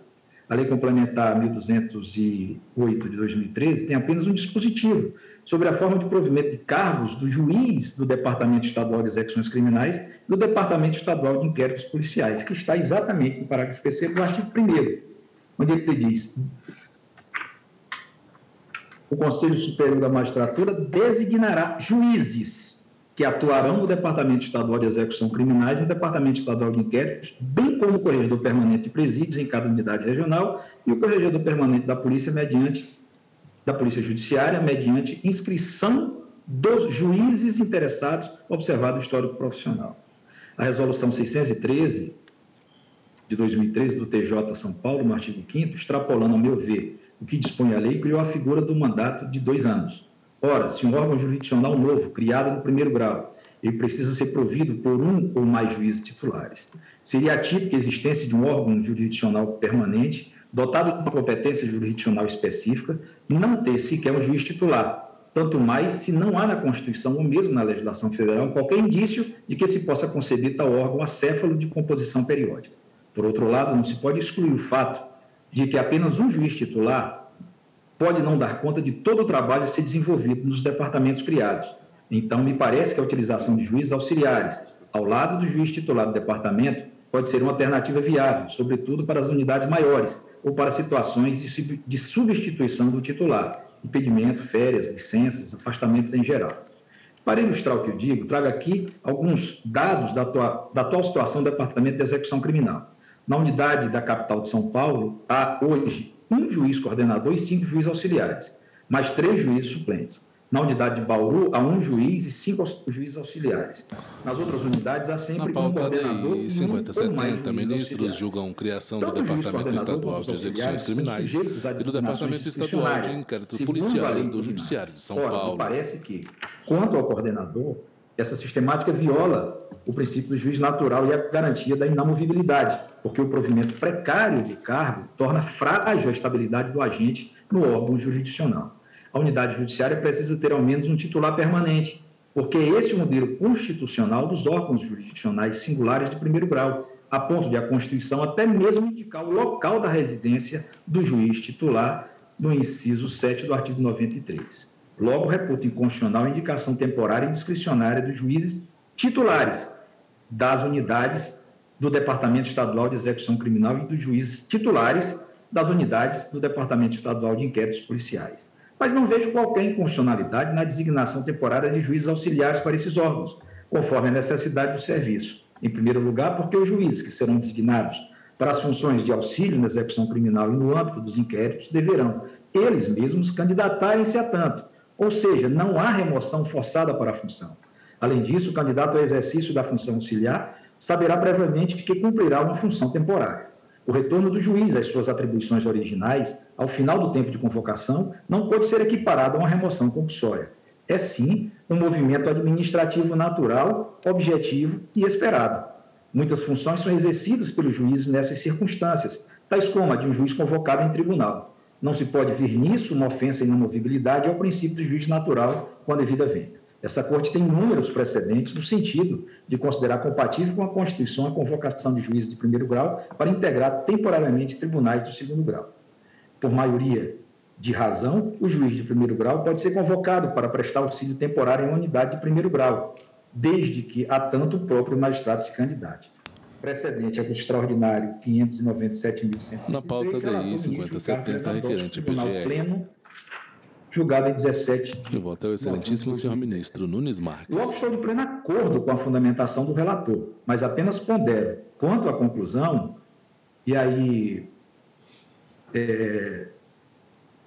registrando a profundidade do voto e a forma acertada como foi colocado, inclusive na fundamentação de Sua Excelência, ainda na sessão passada, já fez essa distinção de juízes titulares, juízes auxiliares, e a minha preocupação, mas apenas a título de sugestão, é se não seria melhor, ao expurgarmos do ordenamento jurídico o artigo 1º, parágrafo 3º da Lei Complementar do Estado de São Paulo, darmos a ele uma interpretação conforme a Constituição. É que o referido dispositivo só é, em parte, inconstitucional, como destacou o eminente relator na fundamentação do seu voto, onde a designação de juízes auxiliares e substitutos pelo Tribunal de Justiça é compatível com a Constituição. Apenas os juízes titulares é que não podem ser designados precariamente, mas sim mediante remoção ou promoção. Deste modo, seria interessante propormos que a leitura do dispositivo considerasse essa peculiaridade. Convém considerar também que a pura e simples declaração de inconstitucionalidade do dispositivo acabaria por deixar um complexo vácuo legislativo sobre o processo de provimento dos cargos de juízes dos citados departamentos. É verdade que o eminente relator, prudentemente, concede um prazo para ajuste na legislação local, com que, aliás, estou de pleno acordo. Mas insisto e registro que apenas para fins de sugestão, que creio que podemos manter o dispositivo impugnado em vigor com a leitura adequada. Talvez isso, inclusive, simplifique o processo de acomodação da legislação local à decisão desta Suprema Corte.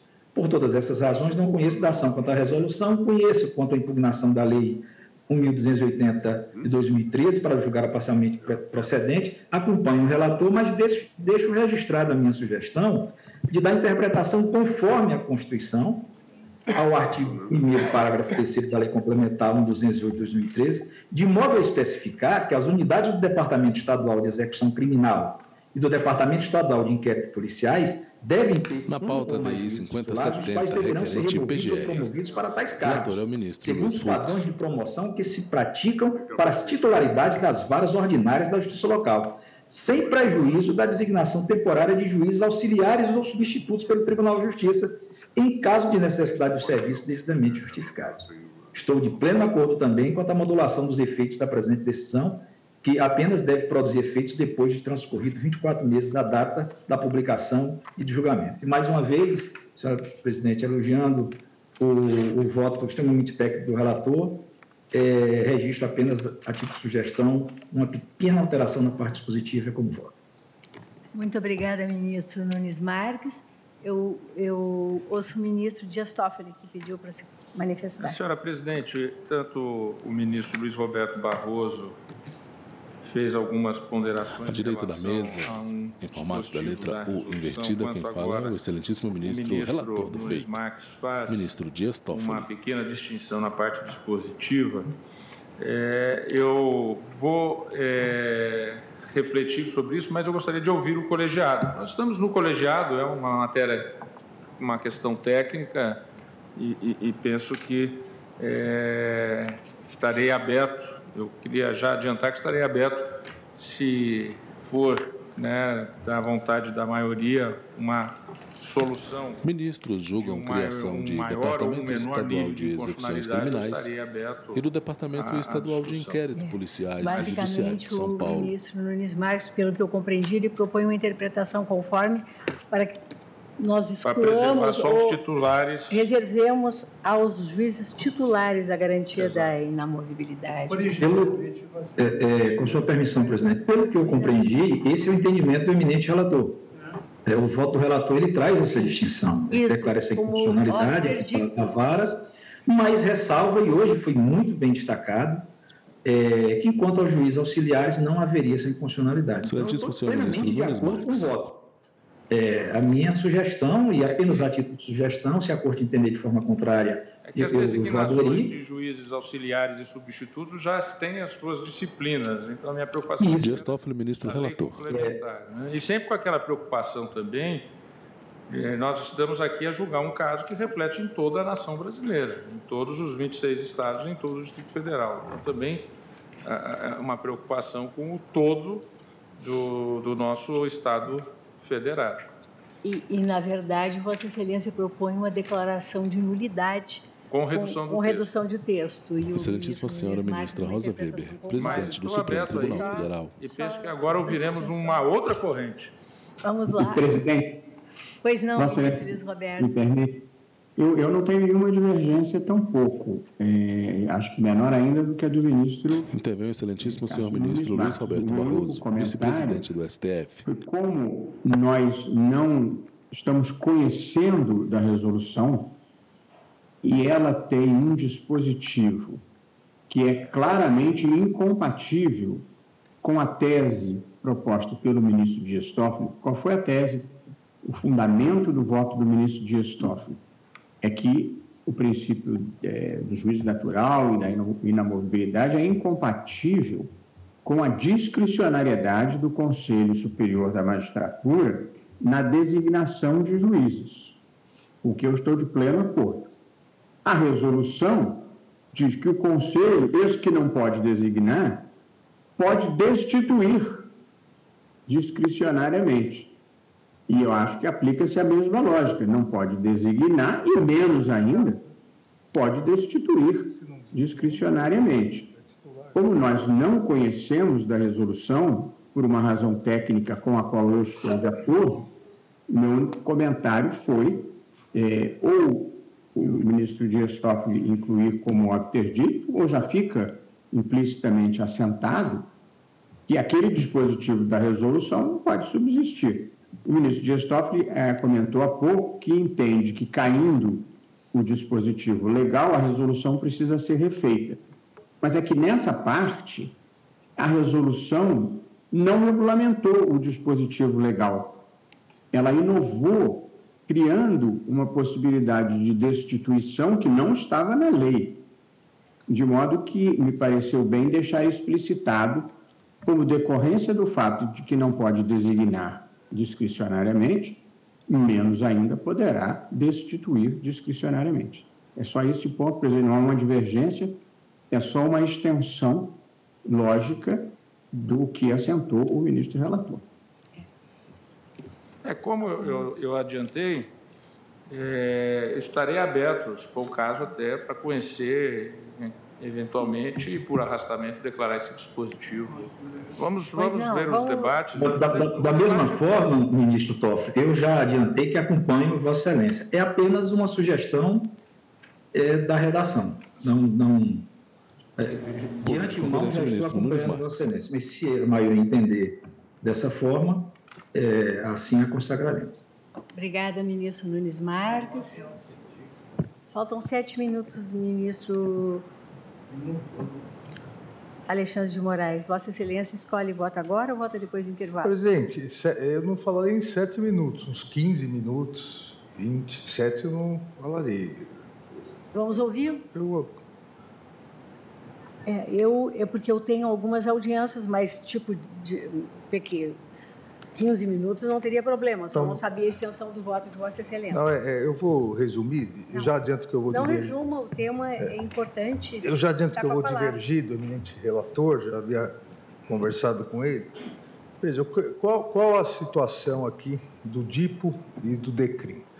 Alexandre de Moraes, ministro do STF. Na verdade, a lei complementar, ela veio, digamos assim, legalizar algo que havia sido criado lá atrás por resolução. O DIPO, o Departamento de Inquéritos Policiais, ele existe desde 1985. E até nas próprias informações do Tribunal de Justiça de São Paulo, ainda à época o presidente era o desembargador José Renato Nalini, coloca exatamente que o Departamento de Inquéritos Policiais, desde 1985, atua na capital como juiz de garantias. O DIPO, desde 85, é o juiz de garantias da capital, São Paulo. Como funciona e, a partir da lei complementar, como funciona? Distribuído o inquérito, esse inquérito imediatamente é distribuído e vinculado a uma das varas. Ministros julgam criação do Departamento Estadual de Execuções Criminais e do Departamento Estadual de Inquéritos Policiais no Judiciário de São Paulo. ADI 5070. Instrução relator é o ministro Dias Toffoli. Processual, prisões, busca de apreensões e interceptações telefônicas, todas essas diligências são realizadas por esses juízes, né? Um juiz coordenador e hoje são 12 auxiliares. Até para reflexão, não existe cargo no DIPO de juiz, não existe cargo no DIPO, no DECRIM de juiz. Então, eventualmente, parece que vai ser o que a maioria do plenário vai decidir, temos que tomar cuidado, porque o prazo deve, inclusive, estabelecer a necessidade de criação de cargo. Por que isso? Porque são anexos, como tradicionalmente a lei de organização judiciária previa em São Paulo e nos outros estados, o anexo da Corregedoria da Polícia, o tribunal poderia escolher uma das varas, geralmente a primeira vara no interior é Corregedoria da Polícia e júri. O anexo de execuções penais é um anexo que se soma por resolução do presidência do tribunal a determinada vara. Não existe cargo a ser disputado, existem funções a serem acumuladas com o cargo do titular. Isso começou, como eu disse, em 85 com o DIPO, vem a lei, e durante esse período se verificou uma grande dificuldade em relação à execução penal, principalmente, eu trouxe até uma mapeia, são 10 regiões, essa região de Prudente é a mais difícil, porque a maioria dos presídios está lá e houve o assassinato do juiz Machado por uma organização criminosa e se verificou a necessidade de concentração por região por 2 motivos. Primeiro, para maior segurança dos próprios magistrados. 5070 requerente PGR. Para uma uniformização das decisões, a igualdade nas decisões, porque a desigualdade das decisões acabava gerando muitas rebeliões. O juiz de uma comarca decidia de uma forma, o outro de outra de execuções, os 2 presos no mesmo presídio. Então, obviamente, isso acabava gerando, não importa qual decisão eventualmente estivesse melhor, mas a situação era idêntica dos presos, isso acabava gerando um prejuízo. Foram aproveitadas as 10 regiões administrativas judiciárias para a criação dos DIPOs e dos DECRIMs. Nenhum DIPO foi instalado ainda no interior, só existe o DIPO da capital. Depois veio a lei do juiz de garantias, o Estado de São Paulo está aguardando, porque aí o DIPO, a criação dos DIPOs, na verdade, será a criação do juiz de garantias, aí sim a necessidade da criação de cargos. E se criou o DECRIM. Uma descentralização, uma regionalização, esse é o primeiro argumento, nisso estou totalmente de acordo com o eminente ministro relator Dias Toffoli, em que nada fere nenhum dos princípios processuais, não fere o princípio do juiz natural, porque distribuído hoje um processo de execução, já se sabe qual departamento irá julgar, um dos 10 departamentos. Não há ferimento. A celeridade processual é muito maior, porque desde o início, nos DECRIMs, só processos digitalizados podem ir. Há um argumento nos autos de que a ida e vinda de autos poderia atrasar, só processos digitalizados. Os DECRIMs funcionam com processos digitalizados.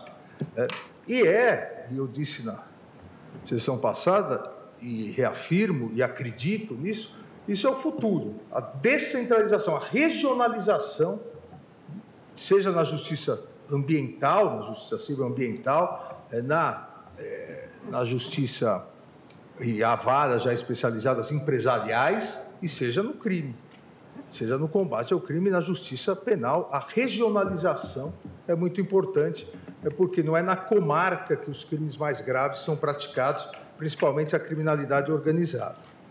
Então, a partir disso, a segurança do juiz, o respeito ao princípio da igualdade nas decisões, uma padronização para aqueles Quem vota é o excelentíssimo senhor ministro Alexandre de sobre Moraes. As mesmas condições, então a aplicação da lei deve ser idêntica.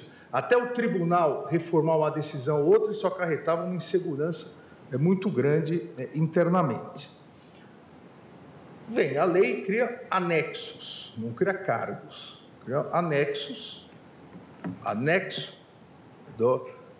de execução, anexo do departamento, ou departamento. Ministros julgam criação do Departamento Estadual de Execuções Criminais e do Departamento Estadual de Inquéritos Policiais na jurisdição de São Paulo. E nem vou gastar o tempo de todos aqui nessa primeira parte, porque todos, até agora, concordam integralmente com o eminente relator, que essa descentralização, por lei, já fixando esses anexos, esses departamentos, não fere nenhum princípio constitucional. Agora, como prover esses anexos? Esses departamentos que são verdadeiros anexos. O ministro segura com a mão direita um copo ou, no caso do DIPO da capital, de inquéritos policiais. Ministro, pausa, fala e bebe água. Já que não há cargo, vamos abrir, e a legislação, a resolução, para os interessados. E aqui uma outra observação que me parece importante. Todos os juízes, independentemente de entrância, pode ser da entrância inicial, da entrância intermediária ou da entrância final, todos os juízes interessados podem se inscrever. Eles estão se inscrevendo para o quê? Para um novo cargo temporário? Não.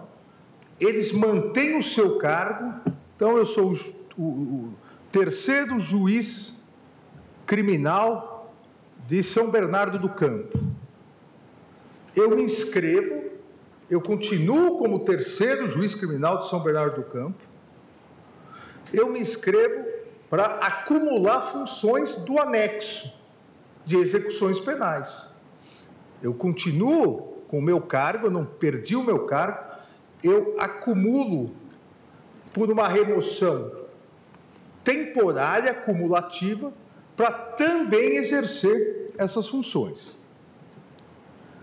Veja, seria possível, e aqui é a minha grande divergência, ou a minha divergência em relação ao eminente relator e aqueles que o acompanharam, por que não seria possível a legislação estabelecer para o exercício de determinadas funções, previamente já estabelecido, com acesso geral de todos os magistrados e com prazo certo, no caso aqui o mandato de 2 anos?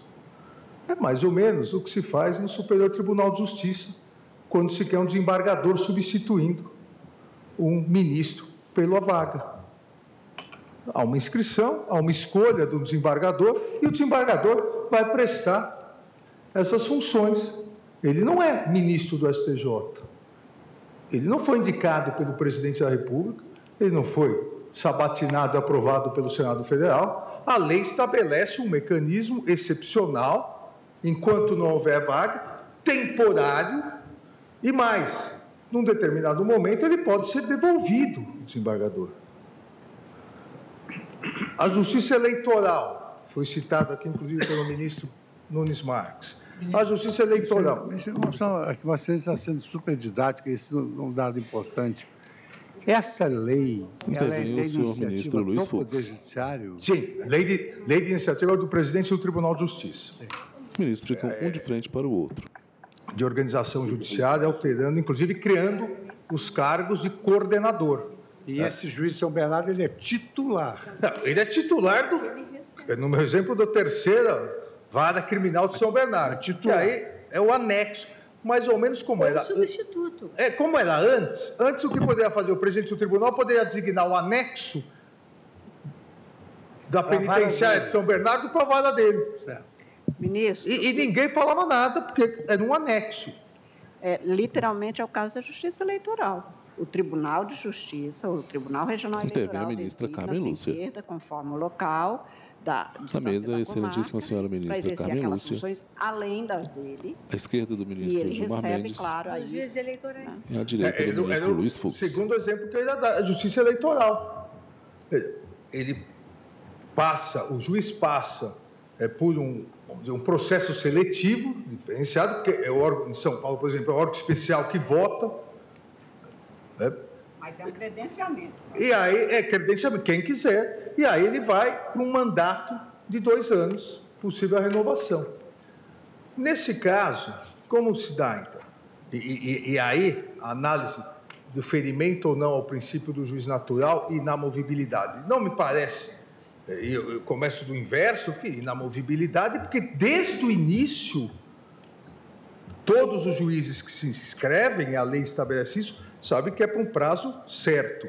Até porque, se o prazo for ad eternum, haverá uma grande dificuldade para que o juiz queira ser o resto da vida o juiz de execuções penais numa região onde só há criminalidade organizada. Há um rodízio. Mas isso é discricionário. Negativo. Isso não é discricionário. Se nós pegarmos, e essa é a grande diferença de se dizer, não, o presidente do tribunal escolhe quem ele quiser e coloca. Os requisitos para a escolha são absolutamente idênticos, e eu diria mais detalhados que os requisitos para promoção ou remoção por merecimento. São os mesmos requisitos. É uma remoção cumulativa, temporária, com absolutamente os mesmos requisitos, como se ele quisesse sair de São Bernardo e se remover para Santo André. A resolução diz aqui, eu perdi o texto da resolução, a resolução do presidente do tribunal. Um segundinho só. Então, o artigo 1º, parágrafo 3º, diz: mediante inscrição dos juízes interessados, observado o histórico profissional, e daí descreve o que seria, inclusive, tendo preferência, uma pontuação maior, preferência, aquele que já atuou em execuções penais. Então, há requisitos. Mas os requisitos não são totalmente objetivos. Como não são totalmente objetivos, os requisitos para promoção, para remoção, sempre há uma subjetividade. Mas há requisitos. Se inscreve todos aqueles que quiserem, há requisitos, e quem remove, faz essa remoção cumulativa temporária, é o Conselho Superior da Magistratura, o presidente do tribunal, o vice-presidente do tribunal, o corregedor-geral e o presidente de cada uma das seções, da seção criminal, seção de direito público e seção de direito privado. Então, vejam, amanhã, se for criado um cargo, os requisitos serão os mesmos. Se inscreve. A diferença é que nem todos poderão se inscrever, porque aí é por entrância. E por que se coloca todos? Porque pouquíssimos querem. Por isso que se abriu, desde a primeira entrância até a entrância especial, para esses anexos. No momento que for um cargo, vai ter que se definir. E pela estrutura, será entrância especial. E aí só vão poder se inscrever para essa remoção quem for de entrância especial, ou se for uma promoção, da entrância final, da entrância intermediária. Então, se ao invés de um anexo da coordenação provida por um concurso seletivo, cujos requisitos existem, e há um órgão, não é subjetivo de uma pessoa, o Conselho Superior da Magistratura designa, para um mandato de 2 anos, amanhã é cargo. Os mesmos requisitos ficarão e só passará do Conselho Superior para o órgão especial. Então, são órgãos diferentes, mas órgãos da administração superior do Poder Judiciário. Quem vota é o excelentíssimo senhor ministro Alexandre de Moraes. Sabe que ficar 2 anos, se inscreve, sabendo que ficar 2 anos, não perde o seu cargo, e durante 2 anos ele exercerá aquelas funções, seja no DIPO, como eu disse, só um DIPO na capital, por hora, seja nos DECRINs. Mas a resolução prevê a possibilidade, isso foi levantado pelo ministro Dias Toffoli, pelo ministro Luiz Roberto Barroso, prevê a possibilidade de, antes do prazo de cessar a designação, cessada a designação, antes do término do biênio previsto no caput, a pedido do próprio juiz, que acho que ninguém discorda, ou por motivo... E por que ele pode pedir para cessar a designação? Porque ele tem cargo. O cargo dele continua. Aqui é uma função derivada desse anexo de execuções ou anexo de inquéritos policiais. Cessada a designação, antes do término do biênio previsto no caput, a pedido do próprio juiz ou por motivo de relevante interesse público, a critério do Conselho Superior da Magistratura, mediante decisão fundamentada, ouvida previamente a Corregedoria Geral de Justiça. Pergunto eu. Quem vota é o excelentíssimo senhor ministro possibilidade Alexandre de cessar Moraes. Antes a designação, por motivo de interesse público, primeiro requisito, a critério do Conselho Superior da Magistratura, segundo requisito, o órgão vai deliberar. Mediante decisão fundamentada e ainda ouvida a Corregedoria, isso fere, mesmo que fosse uma inamovibilidade temporal, aí nós vamos à Constituição. O que diz a Constituição para titular de cargo? Não é nem uma designação temporária por 2 anos. O que diz a Constituição para um titular de cargo, qualquer titular de cargo, artigo 95? Os juízes gozam das seguintes garantias: inamovibilidade, salvo por motivo de interesse público, mesmo requisito previsto para afastar essa eventual inamovibilidade temporária. Na forma do artigo 93, 8º, o que diz o artigo 93, inciso 8º, o ato de remoção ou de disponibilidade de magistrado por interesse público fundar-se-á em decisão por voto da maioria absoluta do respectivo tribunal ou do Conselho Nacional de Justiça, assegurada ampla defesa. No que colide aqui, eventualmente, essa designação, vamos dizer, o mesmo juiz está exercendo lá, terceira vara criminal de São Bernardo, e essa designação temporária por 2 anos, no anexo, aqui seria a Alexandre de Moraes, região. Ministro do STF. Esse anexo na primeira região. Vamos dizer que o juiz, por algum motivo, o juiz fere o Estatuto da Magistratura. E o tribunal quer retirá-lo não só dessa designação temporária, mas do cargo também. Quer movê-lo para outro lugar ou disponibilidade. É possível nos 2 casos? É possível. Os 2 requisitos prevêem, os 2 textos normativos prevêem interesse público, prevê decisão fundamentada, talvez aqui tenha faltado ampla defesa, e o órgão é diferente. Lá fala o tribunal, que pode ser o órgão especial, e aqui o Conselho Superior da Magistratura. Porque a inamovibilidade, que é uma das 3 garantias de liberdade da magistratura, uma garantia importantíssima, ela não é absoluta. E a própria emenda 45, ela relativizou o quórum que era de 2/3, ela diminuiu para a maioria absoluta. Então, é possível que o juiz, durante esse exercício dessa remoção transitória, por 2 anos, onde ele não vai para um outro cargo, ele adquire novas funções. Ele tem o seu cargo e vai exercer novas funções. É possível que, por algum motivo de interesse público, ele tenha que sair. E assim como se prevê uma exceção à inamovibilidade na Constituição, se repetiu essa exceção.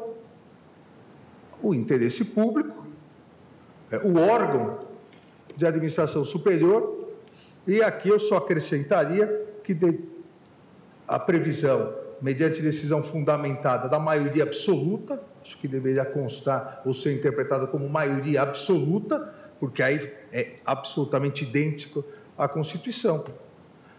Porque também, senão, 2 anos, eventualmente o juiz começa a ser investigado por corrupção em relação a alguma organização criminosa.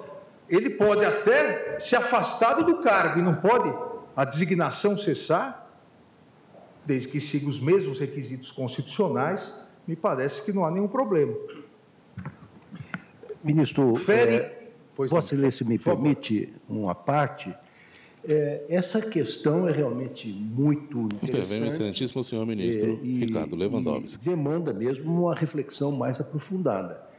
Nós que integramos o Sistema Judiciário de São Paulo sabemos que o DIPO é uma organização extremamente exemplar e que tem dado frutos muito importantes, muito relevantes, sobretudo no que diz respeito à dinâmica da circulação dos presos do sistema prisional paulista, sobretudo no que diz respeito à observância dos prazos do Departamento Estadual de Execuções Criminais e do Departamento Estadual de Inquéritos Policiais colegas, que fiquei do Judiciário de São Paulo, ADI 5070, requerente PGR. A argumentação vertical do ministro Dias Toffoli, agora no voto que proferiu, e também estou refletindo sobre a argumentação que Vossa Excelência está expondo agora ao plenário.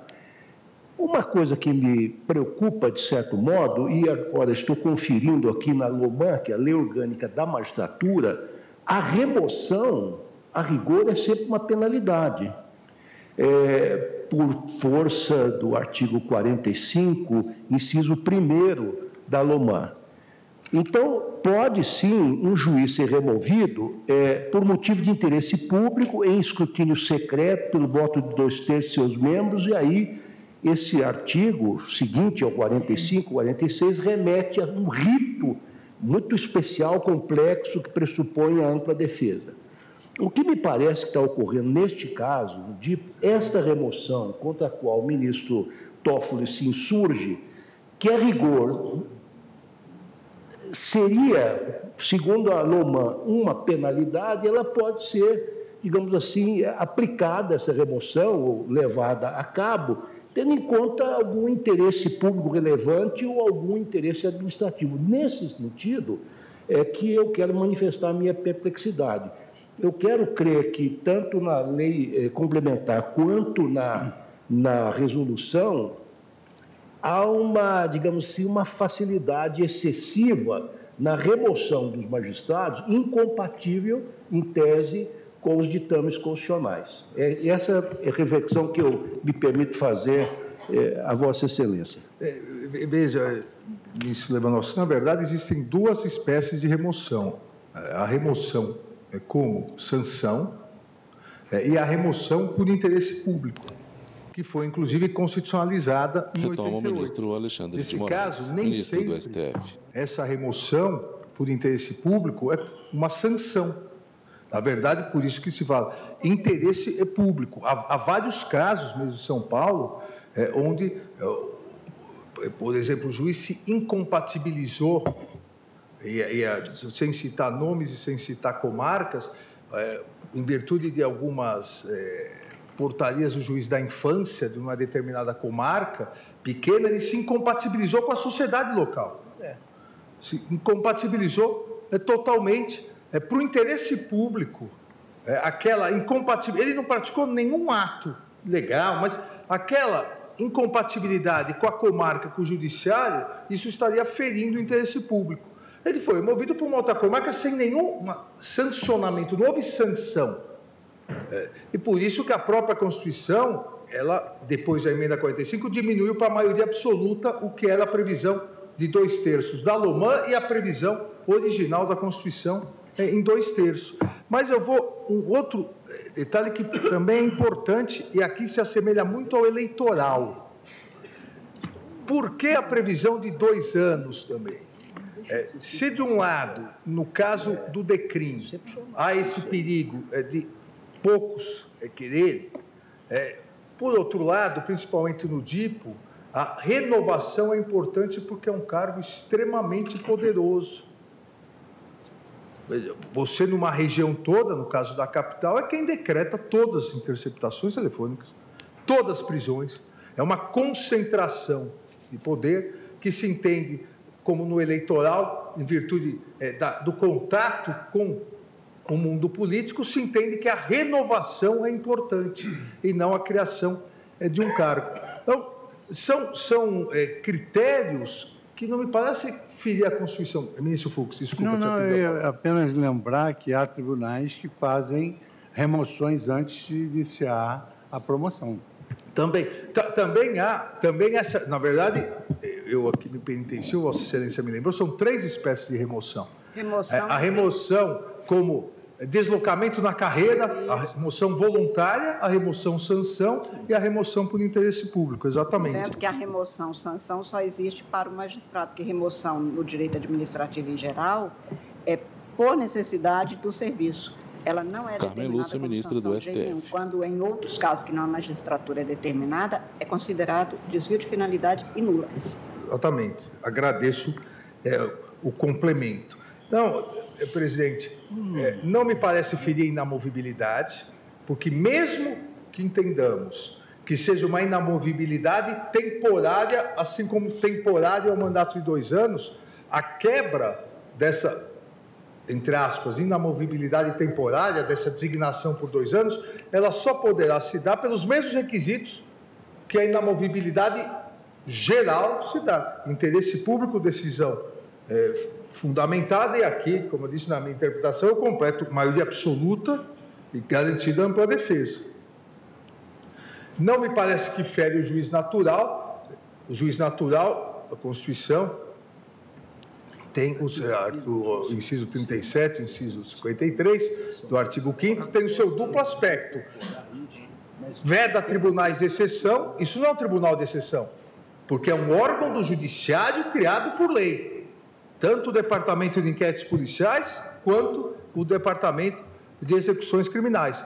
E o segundo aspecto do juiz natural é que alguém só pode ser julgado por um juiz pertencente ao judiciário, de acordo com regras objetivas de competência previamente ao fato. Exatamente o que ocorre aqui.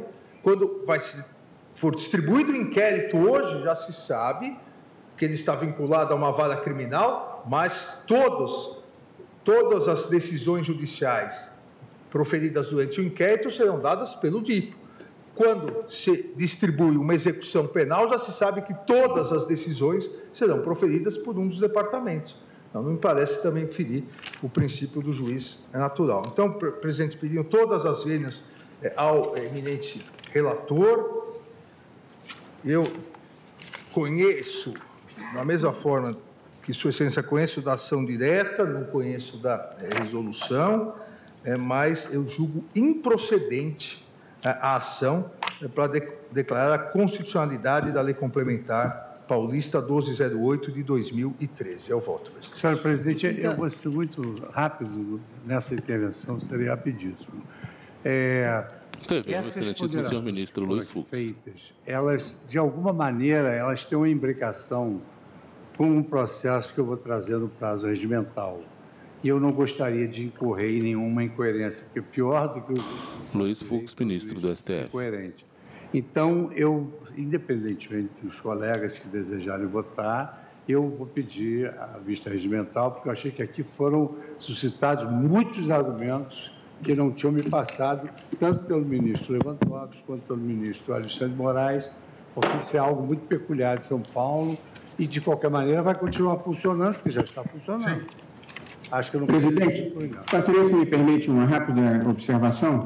Pois não, ministro Luiz Roberto. Eu ouvi com atenção o voto do ministro Alexandre de Moraes.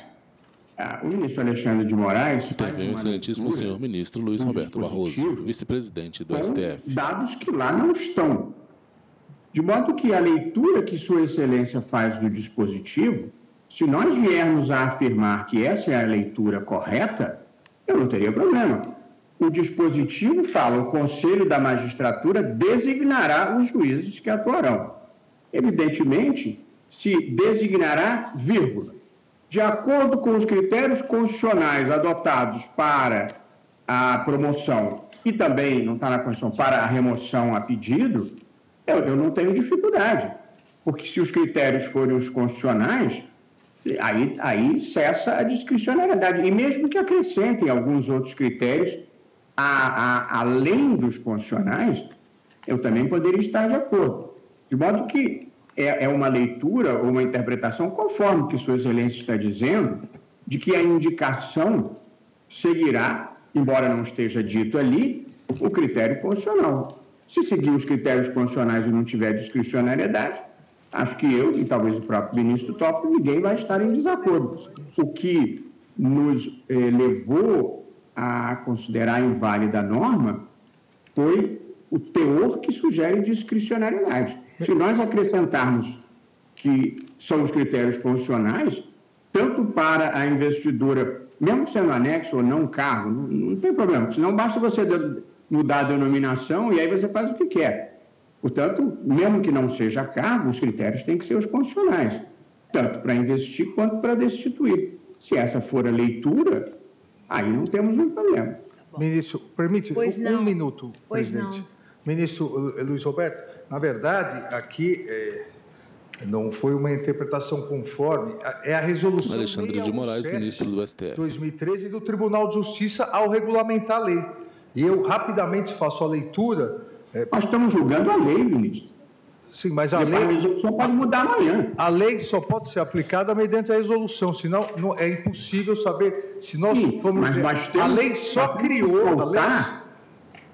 A resolução pode mudar amanhã. Nós temos que pautar como vai ser feita a interpretação da lei. Sim, mas a lei só criou o departamento. Agora, essa resolução, outra, não foi questionada. Nem está em discussão aqui, nem está nos autos. Eu, para falar a verdade, nem conhecia. Não, nos autos está. A resolução 617 diz: juízes de todas as instâncias poderão se inscrever para atuar nas unidades regionais do Departamento Estadual de Execuções Criminais. Aí diz: o Conselho Superior tornará pública a existência de vaga para atuar. no requerimento de inscrição, na verdade, copia o que se exige para promoção e remoção. O juiz declarar que não tem autos conclusos fora do prazo, nem ter dado causa a adiamento injustificado. Considera-se histórico profissional para os fins da designação todos os fatos, informações e atividades relacionadas à vida funcional do juiz, desempenho, produtividade e presteza. Ou seja, tudo, aqui é uma cópia do que se exige para promoção e remoção. Mas eu entendo a colocação do eminente ministro Luiz Roberto Barroso. Obviamente, se interpretarmos já para definir que isso é possível, desde que siga, a resolução passaria a fazer parte da interpretação conforme. Para que não possa ser alterado. Mas o que eu estou dizendo é que desde 2013 é assim que funciona, exatamente igual às remoções e promoções.